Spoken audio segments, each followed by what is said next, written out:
Mbola nitondran'ny Prime Ministre lehiben'ny gouvernemanta fanamariana moa ireo tsao samihafa izay miely amin'izao fotoana izao. Isany amin'izany ny filazana fa misy ny zanaka mpitondra-ambony izay voasambotra ny ampitan-dranomasina any Thaïlande ny marimarina kokoa. Raha nambaran'ny Prime Ministre lehiben'ny gouvernemanta moa dia tsy ny zanaky ny filoham-pirenena velively no voasaringitra ao anatin'izay raharaha izay. Mpitondra hélicoptère raha ny olona mahafantatra aloha dia tsy mpitondra hélicoptère. Asa ngamba raha ny Antonov 26 na ny HS 748 na ny Piper Aztec zany atao hoe hélicoptère. Asa mamadibady pety zay olona manao an'izay. Zay le tsaho ihany koa mbola intia fa tsy pilote ny hélicoptère. Mampalahelo zany le izy amin'izay toetsaitsika zay mpikirakira ny hainao manjery na ny internet. Zay ny ataoko hoe tokony hiova tsy any amin'izay tsony zany toetsaina tokony hitondrana an'ilay firenena fa amin'ilay tena hoe ahoana ny fomba mpandrosoantsika ny Madagasikara mba efa ampy ny 50 taona mahery hitavozavozanantsika.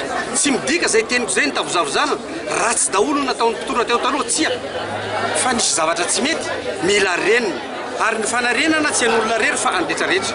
Dia lazaiko eto koa hoe ny zanaky ny filoham-pirenena voasambotra any miala tsiny aho fa androany aho zany dia amaly bantsina hoe tsy marina izany.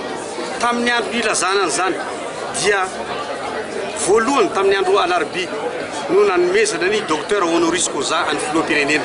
Taongy ny zanany taony zanany za zao nahita témoin dia tonga ny lakamisy voizina iny zavatra iny fa tsy tenanareo inona ny antony satria somary nanenjakenjana indray aho hoe ny tribunal spécial ny Bois de Rose dia tsy maintsy ho vita ary ho vita tena teneniko aminareo dernier retouche omaly miaraka amin'ny mpamatsy-vola sy ny mpitsara rehetra. Ka rehefa mandeha zay asa zay zany hanavoazana fa adosona ve zany dia kitihana indray ny ato eto le olona eto toerana tsisy an'izany fa aparitaka le izy mba hanaovana zavatra ihany zany rehefa misy zavatra tianao amboarana diany fa eto aho dia miangavy anareo lalandava fa tsy mihemitra amin'ny fanamboarana na réforme tiako ataoko aho na inona midona na ino mpiatra raha mbola eo amin'ny toerako aho fa tsy maintsy atao. Zay ny lalana hitako ampandrosoana ny Madagasikara.